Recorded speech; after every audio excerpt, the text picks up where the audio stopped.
Bismillahirrahmanirrahim. Assalamualaikum warahmatullahi wabarakatuh. Alhamdulillahirabbil alamin, wassalatu wassalamu ala asrofil anbiya'i wal mursalin wa ala alihi wa ashabihi ajma'in. Amma ba'du. Rabbis shrahli sadri wa yassirli amri wahlul 'uqdatam min lisani yafqahu qawli. Amin. Yang pertama dan yang paling utama, selalu dan senantiasa kita panjatkan puji syukur kita kehadirat Allah Subhanahu wa taala. Yang mana Allah Subhanahu wa taala telah melimpahkan begitu banyak nikmatnya yang tidak mungkin akan kita hitung satu persatu. Bahkan kalau butiran pasir di pantai dikumpulkan pun belum cukup untuk menghitung setetes nikmat Allah yang diperuntukkan kepada kita. Yang kedua, sholawat serta salam senantiasa tercurah limpahkan kepada junjungan kita Nabiullah Muhammad Sallallahu Alaihi Wasallam. Semoga kita termasuk umatnya yang dinanti-nantikan Rasulullah Sallallahu Alaihi Wasallam untuk bersama-sama kita berbondong-bondong menuju surganya Allah. Anak-anakku, ustadz-ustadzah, dan pemirsa yang dirahmati oleh Allah.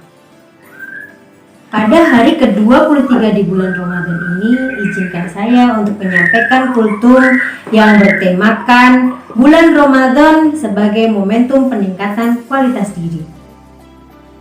Inti dari ibadah puasa Ramadan ialah mengendalikan diri dari berbagai keinginan hawa nafsu yang kadang tak terbendung. Orang yang berpuasa dengan benar akan meningkatkan derajat ketakwaannya. Al-Quran pun menegaskan takwa sebagai tujuan akhir dalam berpuasa. Substansi tujuan berpuasa adalah agar naik menjadi muttaqin, orang yang bertakwa dan senantiasa menjaga keimanannya kepada Allah. Kemudian, bagaimana cara meningkatkan kualitas diri pada bulan Ramadan ini? Ada beberapa tips momentum peningkatan kualitas diri ini. Ada 4 hal, yaitu yang pertama, sering-sering beristighfar pada saat bulan Ramadan.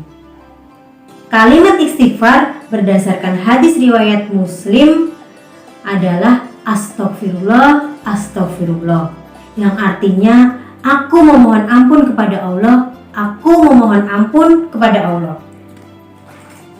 Adapun keutamaan-keutamaan beristighfar antara lain. Pertama, membuka pintu rezeki dan menurunkan hujan. Seperti dalam Quran surat An-Nuh ayat 10 dan 11. A'udzubillahi minasyaitonirrajim. Wa qultu astaghfiru rabbakum innahu kana ghaffara. Innahu kana ghaffara yursilis samaa'a 'alaikum midrara wa yumdidukum bi amwalin wa banin wa yaj'al lakum jannatin wa yaj'al lakum anhara. Yang artinya, maka aku katakan kepada mereka, mohon ampun, istighfar kepada Tuhanmu. Sesungguhnya Dia adalah Allah yang Maha Pengampun.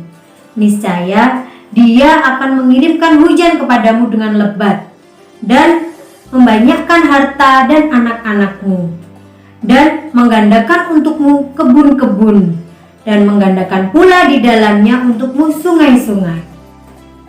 Itu keistimewaan istighfar yang pertama. Keistimewaan istighfar yang kedua, yaitu mendapat ampunan Allah. Keutamaan istighfar kepada Allah Subhanahu wa taala yang lainnya adalah menggugurkan dosa dalam taubat. Hal ini berdasarkan sabda Rasulullah Muhammad SAW dalam hadis riwayat Bukhari yang artinya, demi Allah, aku sungguh beristighfar kepada Allah dan bertaubat kepadanya sehari lebih dari 70 kali. Bayangkan, Rasulullah saja beristighfar lebih dari 70 kali. Bagaimana dengan kita? Selanjutnya, keistimewaan istighfar yang ketiga, terhindar dari rasa malas. Anak-anak ustazah yang sering memiliki rasa malas, perbanyak istighfar. Rasa malas bisa datang pada siapa saja, termasuk pada ustazah, kepada anak-anakku semua, pada seluruh pemirsa.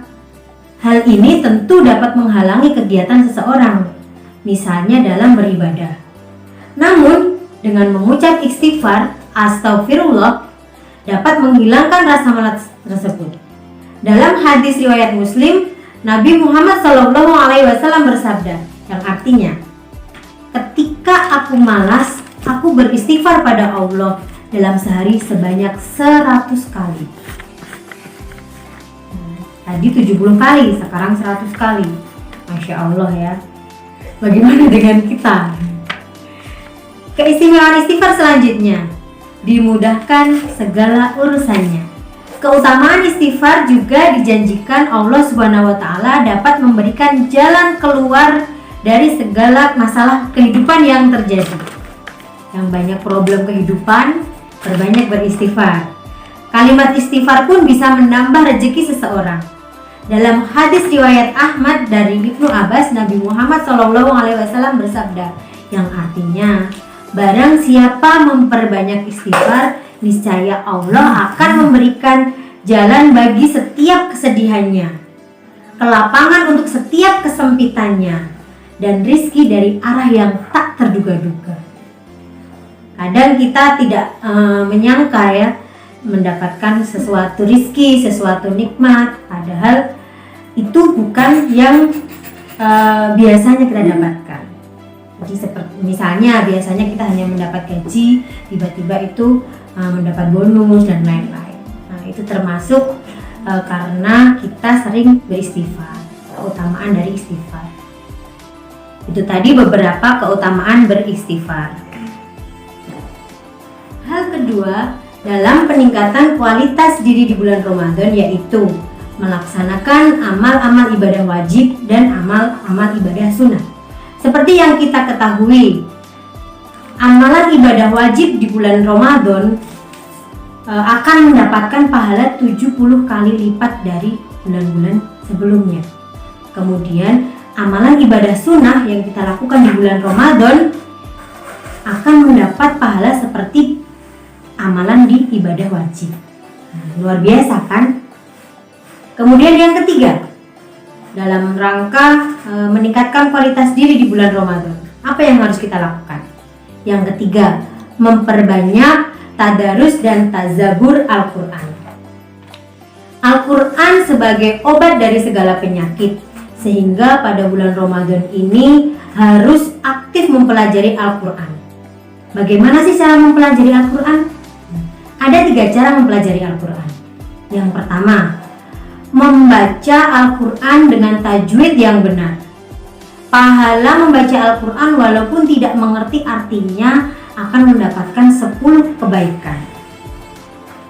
Luar biasa kan? Yang kedua, merenungkan arti setiap ayat Al-Quran dan berupaya memahami kandungan maknanya. Cara mentadaburi Al-Quran antara lain dengan membaca terjemahannya, penjelasannya yang biasanya ada di Al-Quran terjemahan. Punya semua kan? Yang ketiga, berupaya mengamalkan kandungan Al-Quran dalam kehidupan sehari-hari. Mungkin yang terakhir ini terasa berat ya, tapi kalau kita lakukan perlahan-lahan pasti akan bisa. Upaya keempat atau yang terakhir dalam rangka peningkatan kualitas diri di bulan Ramadan adalah berburu keistimewaan malam Lailatul Qadar. Seperti sudah dijelaskan di kultum-kultum sebelumnya tentang malam Lailatul Qadar. Orang yang mendapatkan malam Lailatul Qadar akan mendapatkan keistimewaan pahala selama 1000 bulan. Atau kalau dihitung dalam hitungan tahun itu 83,4 tahun. Malam Lailatul Qadar ini umumnya turun pada malam-malam ganjil di 10 hari terakhir di bulan Ramadan. Jadi hari-hari ini ya, apalagi ini ke-23, siapa tahu datangnya malam Lailatul Qadar 23, 25, 27, 29. Demikian sedikit yang saya sampaikan, semoga bisa mendatangkan banyak manfaat. Apabila ada kesalahan, pasti itu mutlak datangnya dari diri saya pribadi, dan apabila ada kebaikan, kebenaran di dalamnya, itu datangnya dari Allah SWT. Sore-sore mandi di kali, ada itik habislah sudah. Cukup sekian ceramah kali ini, semoga bermanfaat dan membawa berkah. Billahi taufiq wal hidayah, al birru man ittaqa. Wassalamualaikum warahmatullahi wabarakatuh.